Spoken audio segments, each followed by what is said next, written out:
सदगुरु प्रणाम। परम गति परम भागम संतोष परम धन को नाम तेजे निरंतरम नमो नमस्ते सत्स्वरूपे नमस्कारं सर्वत्र ब्रह्मानंदं परम सद्गुरुदेव संतातीतं गगन सदतं तत्मसादि लक्षण उत्तम सर्व साक्षी होती सर्वातीतं निर्मल सद्गुरु चैतन्यं शासनीयमासीतं कलातीतं तस्मै मंगलम गुरु सद्गुरु प्रणाम।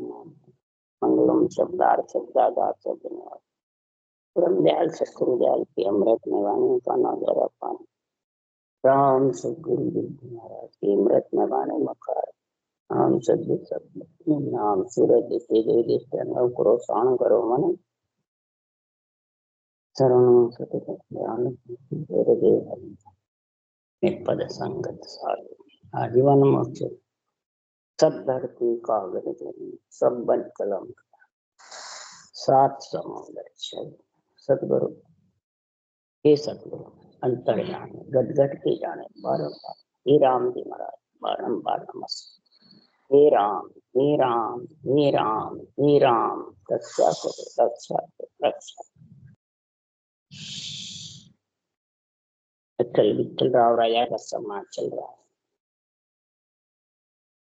सदगुरुदेव फरमाते हैं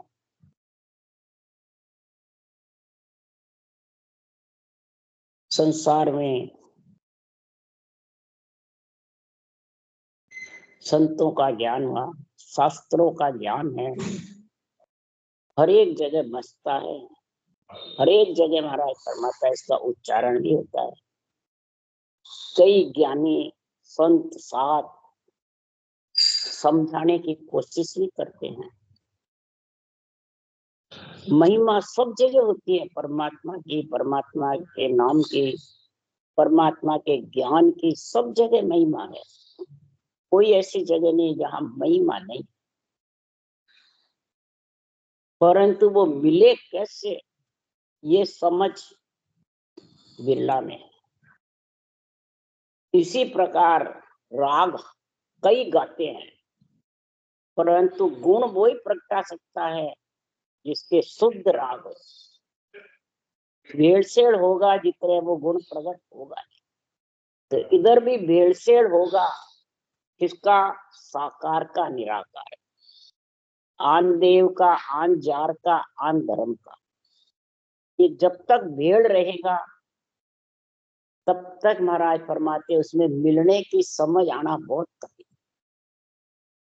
परमात्मा को गुणानुवाद गाना सरल है, महिमा गाना सरल है, प्रवचन देना सरल है, परंतु उस परमात्मा में मिलना कैसे मिले, कब मिले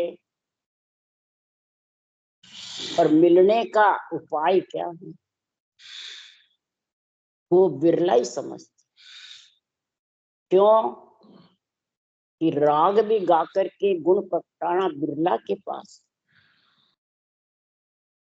क्यों? सब बाजीगर की बाजीगरी में बंधे हुए हैं।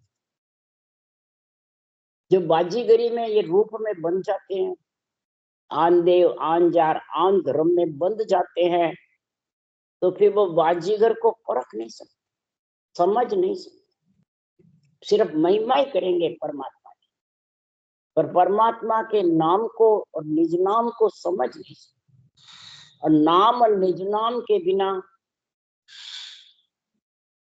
और सतगुरु विधि, ये तीन के मेल बिना आत्मा परमात्मा में मिल नहीं सकती। इसलिए सदगुरुदेव फरमाते हैं ये बाजीगरी को मिली है, सृष्टि उत्पत्ति आई है, ये आत्मा तो बाजीगरी से परमात्मा में तो बाजीगर में मिल जा। अगर बाजीगरी में रमती रहेगी तो मोह डोरी आत्म गुड़ी पवन कर्म कर रो सब बस है तुझ साइया जो डोरी गैसूर। मोह की डोरी ये बाजीगरी में फंस जाए, और आत्म पति पतंग है, और पवन जो सांसा वो कर्म करोड़। ये मोह डोरी ही कर्म बांधती है, मोह डोरी ही आत्मा को डोरी से बांध लेती है पतंग को। आत्मा पतंग है और मोह डोरी बंधी हुई है। पतंग जो डोरी उड़ावे वैसे पतंग उड़ता है। सब हे सृजनहार परमात्मा आपका अंश होते हुए भी जो डोरी बंधी हुई है तो उसके पीछे पतंग उड़ती रहती है, नीचे ऊपर आती जाती झोंके खाती रहती। तो 3 लोक 14 वन में आत्मा घूमती रहती। इसलिए सुखराम जी महाराज कह बाजीगर बस है तुझ पूतली, जैसे आप नचावहो तैसे नाचे दूं। बाजीगर के बस में पूतली है, बाजीगर नचावे वैसे वो पूतली नाचती। तो महाराज फरमाते इसी प्रकार जैसे आप नचावहो तैसे नाचे जी। जो डोरी बिच चक्री घूमे, डोरी के बीच चक्री घूमती रहती है, इसी प्रकार सदगुरुदेव परमात्मा का अंश आत्मा मोह रूपी ममता रूपी डोरी में 3 लोक 14 वन में घूमते। तो मोह डोरी आत्म गुड़ी बनती कैसे? आन देव यानी रूप, आन जार, फिर रूप में बंद करके बुरे विचार, बुरे लक्षण, बुरी वृत्तियों में पच्चर, और दोनों से हटना चाहती है तो आन धर्म में सोचो। आन धर्म प्रवृत्ति के आधार से होता है और आत्म धर्म आत्म चेतन के आधार से। बात तो सब आत्मा की है, बात सकल चेतन आधारा, पर काम काम पर वचन नहीं आ। बात सब चेतन के आधार की है, पर काम काम में वचन अलग अलग है। एक मोह डोरी में बंधा हुआ, एक आन जार में बंधा हुआ, एक आन देव में बंधा हुआ और एक आन धर्म में बंधा हुआ। मन विचारों से मत ज्ञान को धारण करते हैं और उसी से परमात्मा मिलना चाहते। तो मत ज्ञान से कभी भी परमात्मा नहीं मिले, मन के मते से, उसको कहते हैं आन धर्म। और आत्म धर्म है ये जो परमात्मा ने रचना करने का तरीका लिखा है केवली भगवंतों ने अनबे वाणी में, वो धारण करोगे तब आत्म धर्म की समझ आएगी। निरंतर प्रकट होगा और आत्मा से वो आनंद ले, वो मन विचारों से उसका आनंद नहीं ले। और तभी वो मोह ममता की डोरी या आत्म धर्म तोड़ेगा। या आन धर्म तो और फंस जाए। इसलिए सदगुरुदेव समझा रहे हैं कि आत्म धर्म 2.5 अक्षर के साथ होता है। हमने रटा राम रंकारा, सोई आत्म का धर्म कहा। राम रंकार 2.5 अक्षर की भक्ति करिए तब आत्म धर्म की समझ में आएगी। और कई 2.5 अक्षर की भक्ति कर लेते हैं और बाजीगरी को ही प्रधानता देते हैं। बस मैं मेरा, मैं गुरु तू चेला, मैं गुरु तू चेला। तो वो आत्म धर्म के निरपक्ष निर्णय नहीं कर सकता, तो चर्चा शुद्ध नहीं कर सकता है। अब जब चर्चा शुद्ध नहीं हो गई तो ये 2.5 अक्षर का गुण प्रकट नहीं होता। आ जावे तो भी गुण प्रकट होना, यानी आन जार, आन धर्म, आन देव को छोड़ करके और परमात्मा में मिलना, वो गुण प्रकट हो रहा है। इसलिए महाराज फरमाया जिन तिन सो राग को गुण नहीं प्रगटे, यूं चर्चा वो जाग हुए गुण एक नहीं माय। गुण एक नहीं माय रींज खाले उठ जावे, यूं बादी घर खेल जगत देखर घर आवे। सुखराम कहे सुन साचवा कर दिखावे लाल, जिन तिन सो सुन राग को गुण नहीं प्रगटे आय।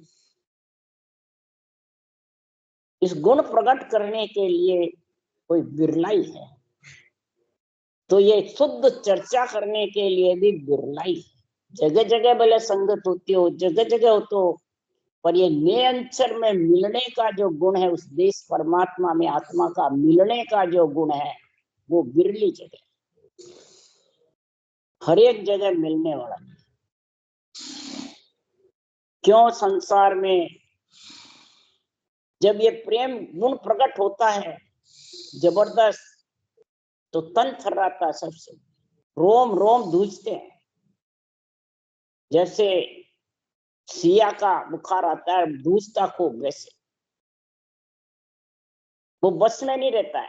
नियंत्रण की ताकत इतनी है कि पंच तत्व को हिला देता है। कब हिलता है? तो प्रेम भक्ति का बाण सो छोड़े बद बदहान। प्रेम भगत की सुध लिया जिसो राग गर जान। जिसो राग गर जान नेक कसर नहीं कोई। जहाँ प्रगटे निज नाम और बक बक रह सोई। सुखराम के सुन राजवी सोई जन लेवे पिछान। प्रेम भक्ति का बाण सो छोड़े बद बद आन। प्रेम भक्ति का बाण लग जाए।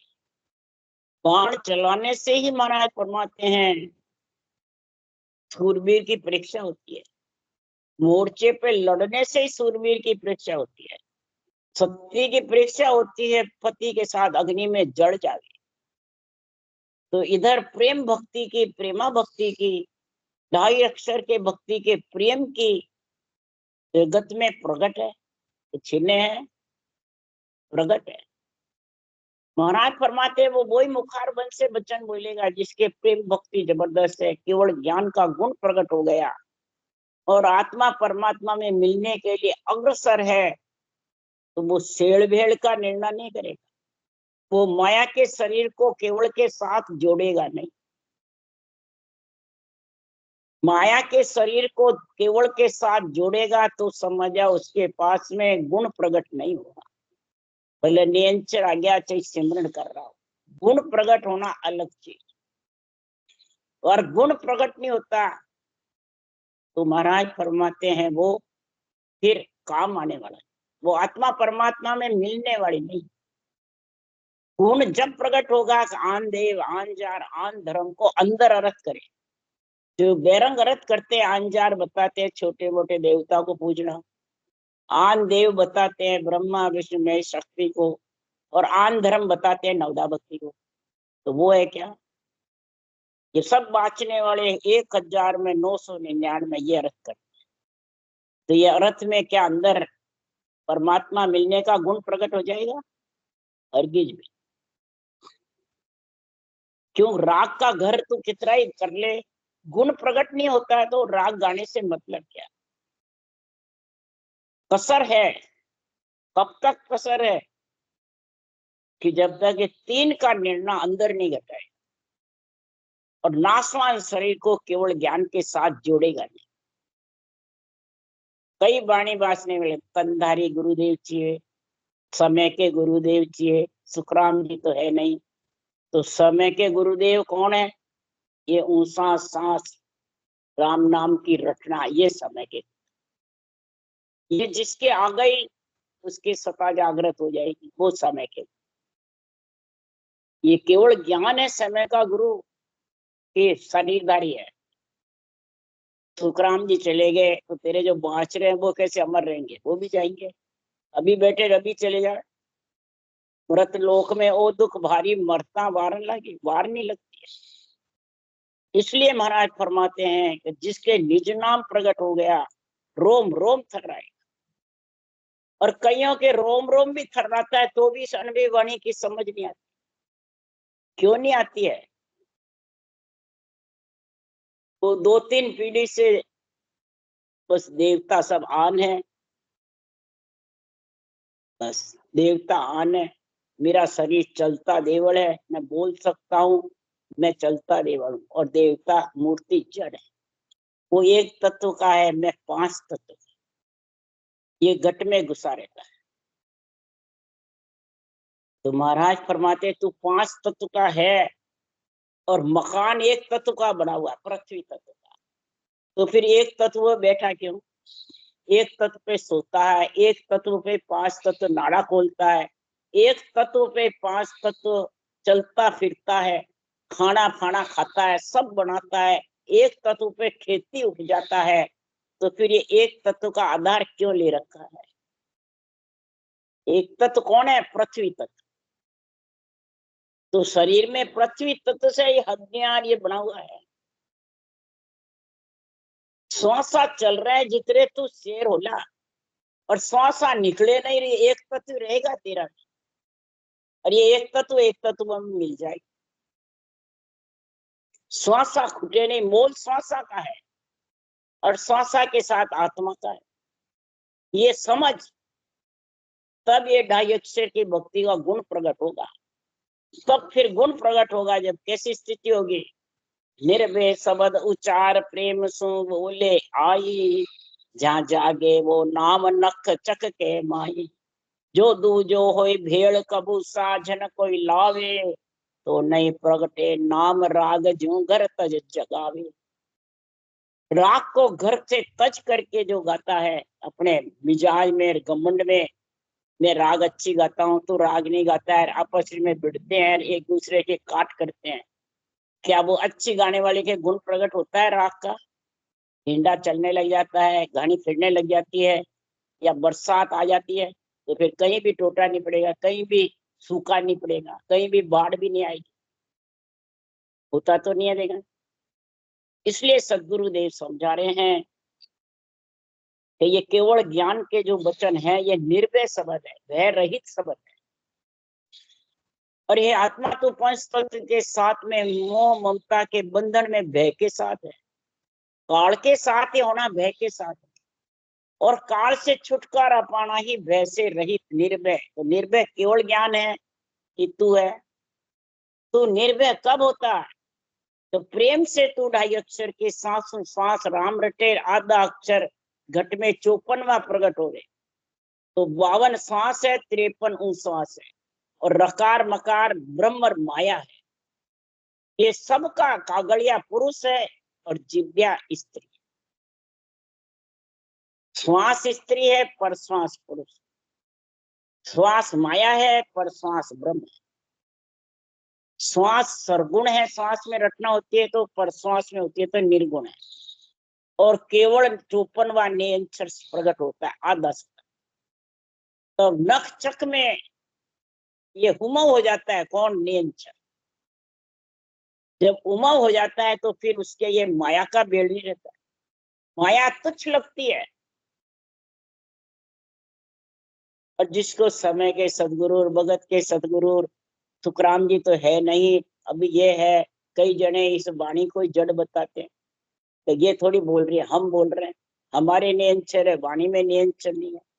ज्ञान से ज्ञानी को बड़ा बताते हैं कई बाचने वाले, और अपने आप को मोक्षगामी समझते और ऐसी बातें करते हैं। अपने को कलमृक्ष बताते हैं, कोई क्या बताते हैं, कोई क्या बताते हैं, मेरे गुरु महाराज कलवृक्ष हैं, मेरे गुरु महाराज वो है, मेरे गुरु महाराज वो है। तो फिर से ग्रंथ को सामने लेने की जरूरत कहाँ है? ग्रंथ जब जड़ है, इसमें नियंत्रण नहीं, तो लेने की जरूरत ही नहीं है। अपने आप ही विधि भी ग्रंथ से सीखने की जरूरत नहीं है। विधि न सुखराम जी की है न बाचने वाले की है, विधि तो सिर्जनहार परमात्मा की है। हर गुरु दोनों साथ रहते हैं पर ब्रह्म में। राम का नाम हरि का नाम है, और विधि है वो गुरु है। गुरु और हर साथ रहते हैं, और सुखराम जी के साथ ही आई आत्मा ब्रह्म आई पहले साहेब का अवतार लेकर के, और फिर ये हर गुरु दोनों साथ आए। राम का नाम और सांसों सांस विधि क्या बिरमदास जी ने बताई, जन्मते ही अवतार लेते ही साल 1.5 साल के, और नखचक में रोम में जागृत हुआ नेत्र। तभी तो रूप को प्रधानता नहीं दी सुखराम के, महिमा करिए सबकी, परंतु प्रधानता किसी को नहीं दी। विरमदास जी को दिए तो उन्होंने उस देश का ज्ञान कराया, वो भी ग्रंथ वाचने ग्रंथ बनाने वाले, उनको भी ओहदा था सिर्जना। इसलिए महिमा कही। आज तो विधि बताते हैं आज्ञा, उसमें महिमा वही गुरु बढ़ जाता। तो थोड़ा वाणी का ज्ञान तो समझो कि चढ़ चाली और रेण सु एक कौन विद होय, एक कौन विद होय बात तीनों ये न्यारी, रहनी चर्चा बात लिव ए तीन विचारी। सदगुरु विधि से जो ज्ञान धारण करता है, सांसों सांस जो राम रटता है, वो ज्ञान धारण करता है। तो रात दिन चर्चा परब्रह्म परमात्मा के नाम की, सदगुरु विधि की, और नियंचर की होती है ग्रंथ में या रूप की होती है? रूप इसमें है ही नहीं ग्रंथ में किसी का। राम जी का तो रूप ही नहीं है। न इस ग्रंथ में कोई रूप है, न ग्रंथ में बेरंग पर्चे लिखे हुए हैं, न कोई संसार में ये नहीं लिखा कि मेरा राम रटोगे तो तेरे धन होगा, पुत्र होगा, संपत्ति होगी, तो सुख होगा। ये कहीं लिखा हुआ नहीं। ये सब महाराज परमात्मा है, बस आत्मा परमात्मा में कैसे मिले वही निर्णय है। तो वो निर्णय को जब समझेगा तभी चर्चा, लिव और रहन तीनों एक हो सकती है, नहीं तो सब अलग अलग है। रहनी अलग, चर्चा अलग, लिव अलग, ये तीन है। और तीनों जब तक अलग अलग है तब तक वो परमात्मा में आत्मा मिलने वाली नहीं। वो आन जार, आन धर्म और आन देव से अलग होने वाली नहीं। तीन में फंसी रहेगी और जन्मने मरने में आती रहेगी। और तीन कोई काल खाती है। आंजार या अंग लक्षण खराब है तो रुक जाएगा। आन देव में रूप में फंसा हुआ तो भी रुक जाएगी। आन धर्म के संग है तो भी प्रगति में वापिस आना पड़ेगा। तो तीन ही बंधन है सबसे ज्यादा। ये त्रिगुणी माया के तीन बंधन है। और सृजनहार परमात्मा त्रिगुणी माया से अलग है। और केवल पद आनंद पद में नियंत्रण तो इच्छा से भी अलग है। नौ तत्लिंग शरीर से भी अलग है। परब्रह्म परमात्मा के नौ तत्लिंग इच्छा तो साथ है, पर त्रिगुणी माया साथ नहीं है। और केवल पद में तो इच्छा भी नहीं है। यहाँ इच्छा है तो वो वापिस सृष्टि उत्पत्ति में आएगा। ऐसे भंवर गुफा तक पारब्रह्म के देश तक इच्छा का संग होने से उसको बार बार आना जाना पड़ता है त्रिगुणी माया में। जब तक केवल पद आनंद पद में आत्मा शेष समाधि का गुण नहीं लेगी तब तक परमात्मा में मिल नहीं सकती। तो ध्यान समाधि को सब शेष समाधि जानते हैं। ध्यान समाधि तो त्रिकुटी में लग जाती है, ब्रह्मकुटी में लग जाती है। ध्यान समाधि तो ध्यान में बैठा रहे तो ध्यान समाधि का गुण प्रकट हो जाए। ध्यान समाधि में जब शरीर की शुद्धि बुद्धि नहीं रहती है, इंद्रियों की नहीं रहती है, कईयों को आदि कचरी रहती है सपने की जैसे, ध्यान समाधि सपन की जैसी है। और सपने में जैसे कोई रहता है तो सच्चा हजारा सपना आ रहा है, उसमें लीन हो जाता है और खुलता है वापिस वैसा का वैसा, सब समाप्त हो जाता। तो ध्यान समाधि ऐसी है। महाराज फरमाते ध्यान समाधि कईयों को लगती है, कई वर्ष बीत जाते हैं। नेमनाथ जी 22वें तीर्थंकर थे, उनको ध्यान समाधि 9 जन्म तक लगे। नेमनाथ राजा वर्ष बदीता ध्यान समाधि में, और यही भक्ति करते थे केवल के 700 साल। 10वां जन्म द्वापुर में कृष्ण भगवान के समय हुआ, जब ये चेतन की समाधि लगी, जब नेमनाथ जी ने कृष्ण भगवान को ज्ञान बताया और परम पद में मिले। यही 12 वर्ष तक महावीर स्वामी के ध्यान समाधि रही। फिर खुले जब कहा कि 12 साल ऐसे भी। चेतन समाधि से शब्द भी सुनता रहता है, रटना भी चलती रहती है और ज्ञान भी समझ में आता है।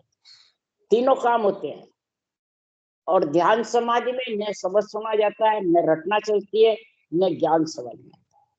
तीनों ही नहीं आते हैं। तो बताओ विशेष ध्यान समाधि है या सता समाधि? सुखराम जी के ध्यान समाधि थोड़ी सी देर लगी, सता समाधि का चेतन समाधि का गुण रहा। अब ध्यान समाधि लगी थोड़ी बहुत, तो उसमें सुखराम जी ने कहा बंक नाल हो उल्टर चढ़िया तो मुझ धीर ने आई। धीर नहीं आई। हे परमात्मा मेरे ये धीरज कब आएगा? जब के सुखराम एक मय सूझे देश मुलक मारो आगो। त्रिकुटी से ध्यान समाधि से 13 लोग अगाड़ी है देश में। इन कारण बिरे उदासी ध्यान ही माने लागो। ये बिरे उदासी आ रही है मेरे को कि ध्यान क्यों लग गया। ध्यान में न तो रटना चलती है, न शब्द का अनुभव होता है, न ज्ञान की समझ आती। और कई जने ध्यान समाधि में बैठे तो खुशी रहते हैं, मेरे घंटे 2 घंटे ध्यान समाधि लग गई, बस मेरे को वस्तुद्धि बुद्धि नहीं रही, बहुत बढ़िया, देखने वाले भी बढ़िया बताते हैं और वो भी खुद भी बढ़िया। और चेतन के समाधि में मन का कंट्रोल करना बहुत कठिन है। ज्ञान के बिना, निर्णय के बिना, निरपेक्ष के बिना मन कंट्रोल होता नहीं। तो चेतन समाधि अच्छी लगती है, ध्यान समाधि अच्छी। सब संसार में सबको ध्यान समाधि दिखती है बाहर जो अच्छी, और सता समाधि वचनों से मालूम पड़ता है इसे सता समाधि है, ध्यान समाधि। ध्यान समाधि में कई चैन होते हैं, आगे सूंडी पे नाड़ जड़ जाती है, पीठ पीछे फिर जाती है, कई प्रकार के ज्योति उजाले होते हैं, कई प्रकार की आवाजें आने लग जाती है, सुगंधें आने लग जाती है, कई प्रकार की बिनती बीण खंचे वो खंचे नाड़ चढ़े जंत्र तारा मिर्गी की आवाज जैसे स्थिति हो जाती है। कई चैन होते हैं ध्यान समाधि, और ये हो रहे हैं कईयों के, तो उनको वही ऊंचे लगते हैं, बाँचने वाले को भी, सुनने वाले। पर ये मालूम नहीं कि आत्मा वंचित रह जाएगी। चर्चा लिव रेणु तीनों एक नहीं होगी। चर्चा यानी निरपक्ष ज्ञान सुनना, लिव यानी सांसों सांस रटना करना, रेण यानी उस देश का आनंद लेना। दुनियात्मक शब्द का गगन मंडल में आवाज सुनते रहना, रटना चलते रहना, और इधर चर्चा केवल ज्ञान की सुनते रहे, बराबर निरपक्ष लेना। पक्ष का रोक के भेड़ का उसको अच्छा ही नहीं लगता, तब समझो तीनों एक हो जाएगी और वो आत्मा परम पद में मिल जाएगी। पर ये समझ जब भी आएगी, बिन गुरु गम निंदे बदे सो मदभागी होय, पेड़ डाल फल पात को चाख्या गम नहीं हो, चाख्या गम नहीं होय, दाद दरगाह नहीं पावे, लख 84 माय जून सो ईद की पावे, पर सुखराम ब्रह्म अगाध है, क्या गत जाने कोई, बिन गुरु गम निंदे बंदे सो मद भागी।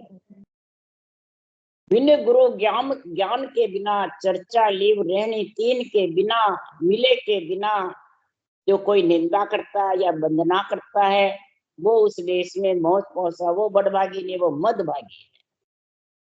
पेड़ डाल फल पात को चाकते रहते हैं, पेड़ डल फल पात की महिमा करते हैं। पेड़ कौन है? गुरु महाराज का शरीर, सुनने वाले को डाल पत्ती बताते हैं, और इनको ही कहते हैं बस तुम भी गुरु कर लो, गुरु कहता है उसमें सन्मुख हो जाओ, बस मोक्ष हो जाए। तो उससे चाखने से कभी भी दरगाह में दाद मिलने वाली नहीं, और ये संत मार्ग में यही ज्यादा है। शरीरदारी गुरु के बंध जाते हैं, चेले मुंडी जाते हैं और उसमें पक्के हो जाते। बस गुरु महाराज के सन्मुख रहना। गुरु पूर्णिमा आती है तो शरीरधारी गुरुओं को ही पूछते रहते, उनके चरण खोल पीते हैं, जूठा खाते हैं। तो महाराज फरमाते हैं लख 84 में ईद की जोड़ मिल सकती है, परंतु ब्रह्म परमात्मा तो अगाध है, उसका था नहीं है, उसमें मिलना बहुत कठिन है। जब तक चर्चा लीव और रहन तीनों साथ नहीं होगी, तीनों एक साथ उसको मालूम नहीं पड़ेगी, समझ में नहीं आएगी और बीतेगी नहीं, तब तक वो देश आने वाला नहीं। तो तीनों किसके चलती है? जिसके चेतन की समाधि लगती है उसके, जिसके मन इंद्रियां सब चेतन रहती है, कोई जड़ नहीं होती, तब जाके ये चीज स्थिति बढ़ती है। राम राम राम बोलो। राम सदगुरुदेव जी महाराज ने धन्य हो, परम दयाल सदगुरु सुखराम जी महाराज ने धन्य हो, अनंत श्री सुख सम्राट सदगुरु सुखराम जी महाराज के ज्ञान सत्स्वरूप भगवान ने धन्य हो, केवली भगवंता ने धन्य हो, जीमा तारण जहाज ने धन्य हो, मोक्ष दे मालका ने धन्य हो, अनंत संता ने धन्य हो। राम सभा से राम राम मारो, सबने राम राम राम राम राम राम राम राम राम राम राम राम राम राम राम।